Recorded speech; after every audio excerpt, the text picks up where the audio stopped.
Hello, it's Cassie here with Trinity Stamps, and I'm excited to be sharing a product release video for the Enchanted Woods release. Today we're going to be taking a closer look at the Floral Swag Slimline die.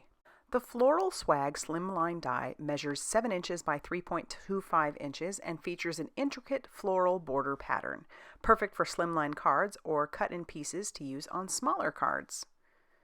Take a look at that detail. It's so pretty.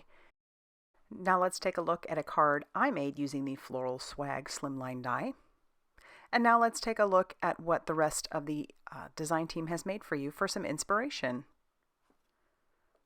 Be sure to check out all that Trinity Stamps has going on over on their blog, Facebook page, and Instagram for more crafty inspiration. Thanks for stopping by, and I hope you have a great day.